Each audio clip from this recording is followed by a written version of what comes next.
کچھ لوگوں کی نماز ہی قبول نہیں ہوتی۔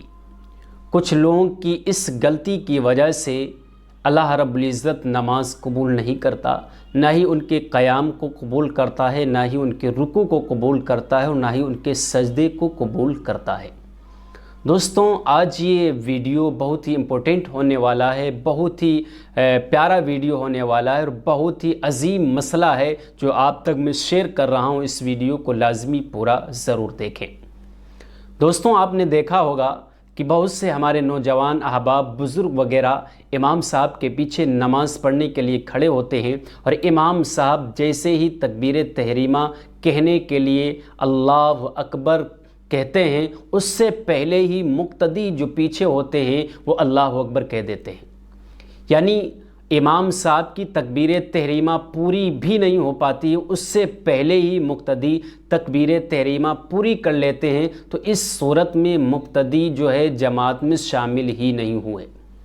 اگر کوئی بھی مقتدی امام سے پہلے تکبیر تحریمہ اللہ اکبر کہہ دیتا ہے، یا اللہ اکبر کہہ کر امام صاحب سے پہلے ہی نیت باندھ لیتا ہے، تو وہ امام صاحب کے ساتھ نماز نہیں پڑھ رہا ہے۔ وہ جتنی بھی نمازیں اس نے پڑھی ہیں، اس کی ساری نمازیں ضائع ہو جائیں گی، باطل ہو جائیں گی، اس کو پھر سے نماز کا اعادہ کرنا واجب ہو جائے گا۔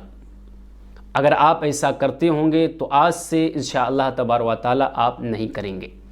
دوستوں، آپ نے دیکھا اسی طریقے سے اگر کوئی شخص امام سے پہلے رکوع کر دیتا ہے، یا امام صاحب سے پہلے ہی اللہ اکبر کہنے سے پہلے ہی مقتدی اللہ اکبر کہہ دیتا ہے، تو اس صورت میں بھی مقتدی کی نماز باطل ہو جائے گی۔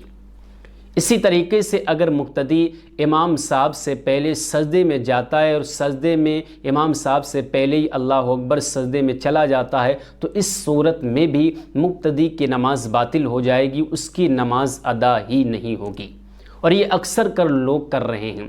دوستوں، اس ویڈیو کو لازمی شیئر کریں ان دوستوں احبابوں تک جو یہ غلطیاں کر رہے ہیں، اور وہ سمجھتے ہیں کہ میری نماز مکمل طور پر ادا ہو رہی ہے، لیکن انہیں معلوم ہی نہیں ہے کہ ان کی ساری نمازیں ضائع ہو رہی ہیں، باطل ہو رہی ہیں، ان کی نماز ادا ہی نہیں ہو رہی، اور ان نمازوں کا ان پر لازم ہو چکا ہے کہ وہ پھر سے ان نمازوں کو دہرا لے، پھر سے ان نمازوں کا اعادہ کر لے۔